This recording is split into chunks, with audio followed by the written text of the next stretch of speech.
All right, back real quick. I decided to go ahead and go buy the Hockenham track for the Porsche Cup Series. I'm a newbie in this car. Not that I'm any good anyway, but... The pit lane speed limit is 50 miles per hour. Your exit's clear. Watch the white line. Having trouble with Go setups loading.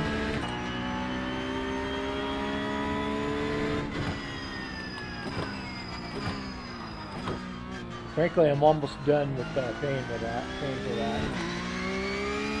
A lot of trouble with it. I don't know why.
I'm going to turn the dipshit line on because I've never driven at this track before.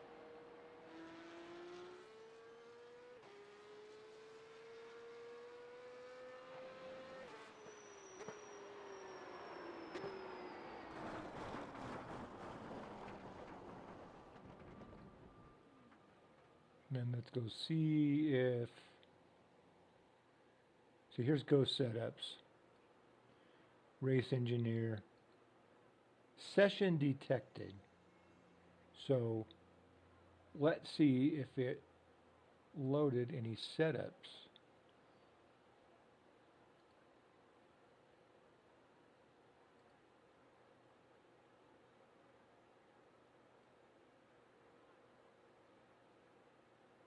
No, see, the thing's full of shit. And I don't want to go here.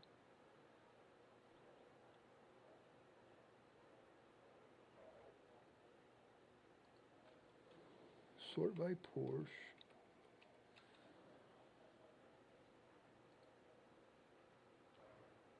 And then there's 59 Porsches, all with the same fucking name, so you got to figure out which one you're looking at.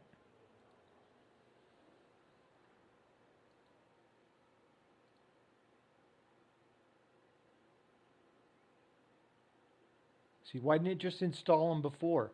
Sometimes it works perfectly and just installs the setups automatically. So what do we got here? Now we got Hockenheim. 26, season 1. Race stable. She got race wet, qualifying red, and the esports. I've never tried those. I don't know if they're just extreme setups or what. But I think the S means stable or safe.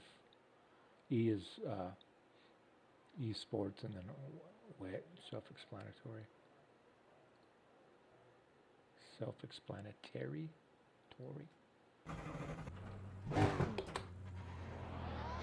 All right.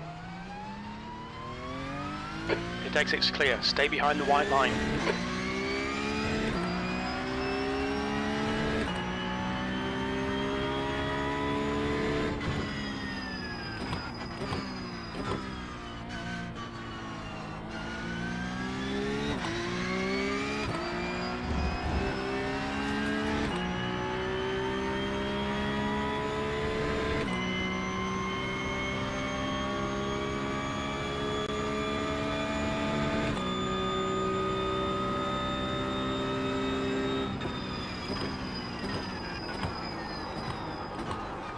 And I started braking way back there and still there wasn't enough.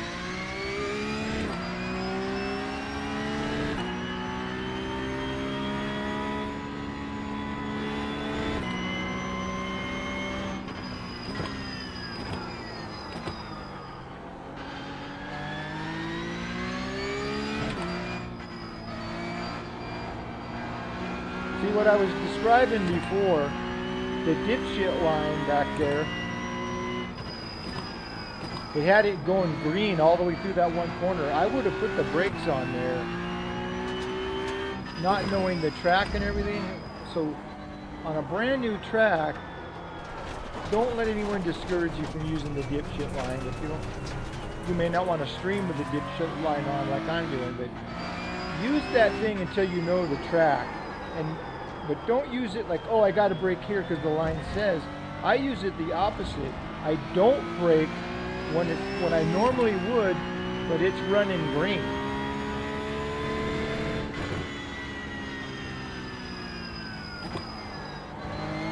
I was pushing some buttons, so I wasn't looking at the screen.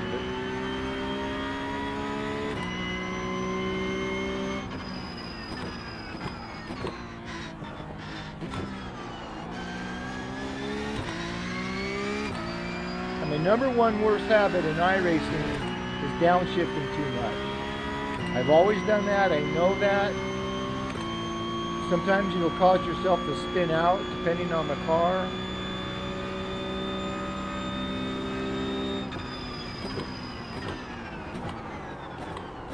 Boy, that corner's going to be rough to learn. This is the corner I was talking about. Being new here, I would have braked here. I'm still letting off, but I don't even think you need to do that. That's where that line can help you, but certainly C-class and above, it won't let you use that in a race. It'll turn off automatically, but you're in a rookie race, it'll let you use the driving line. But if you're going into a race, you shouldn't be in that race if you don't already have the course memorized. You don't need that line in a race.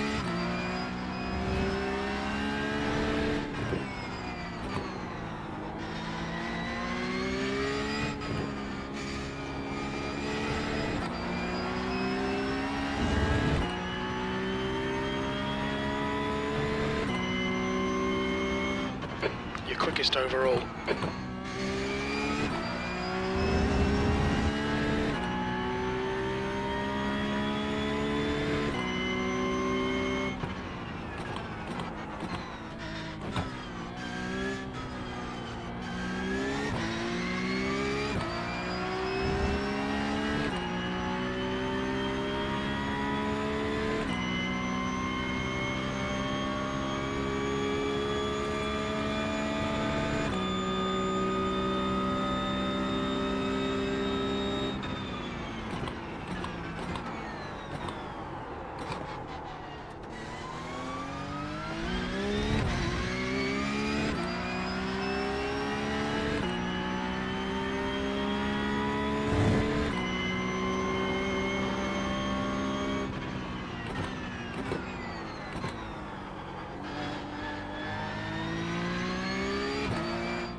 Force feedback's a little bit too low. You gotta turn it up over here.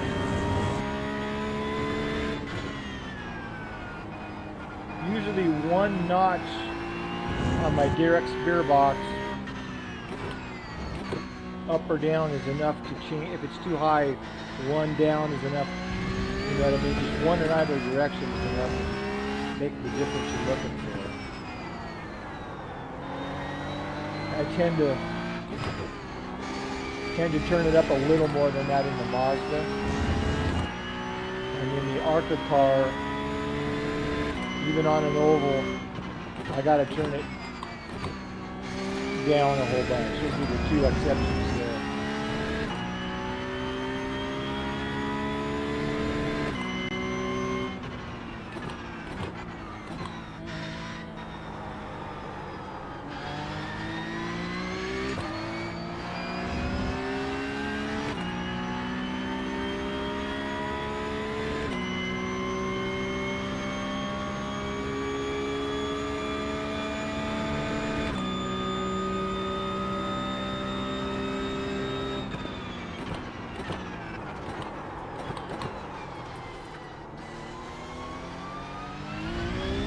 I've not made that corner correct yet.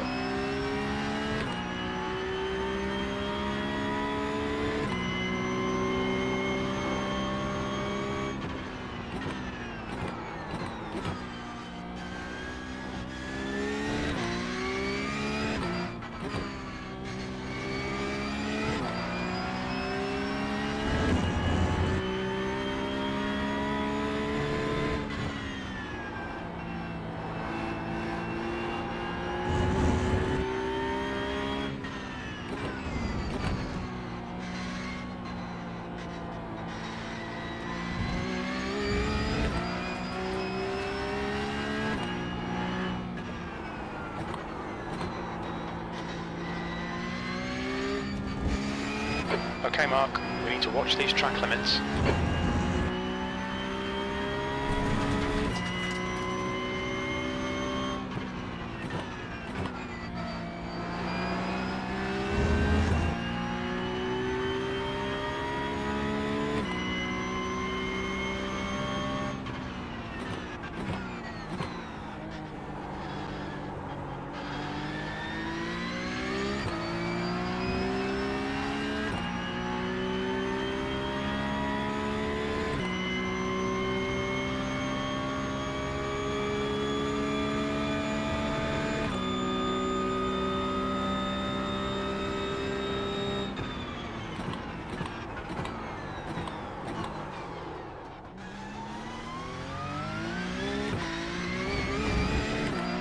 They'll delete this lap. Track limits.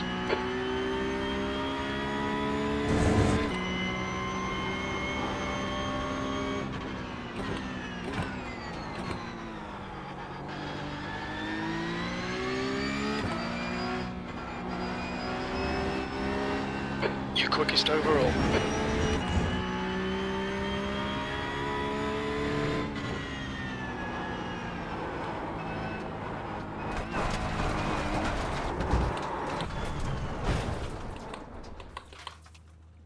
Alright, There's damage. I'm kind of tired. What time is it? 11:30. I think I'll call it. Anyway, I decided to buy that track and then try it real quick. Alright, good night. If you see this on the VOD, I'm sorry, please give a like. Later.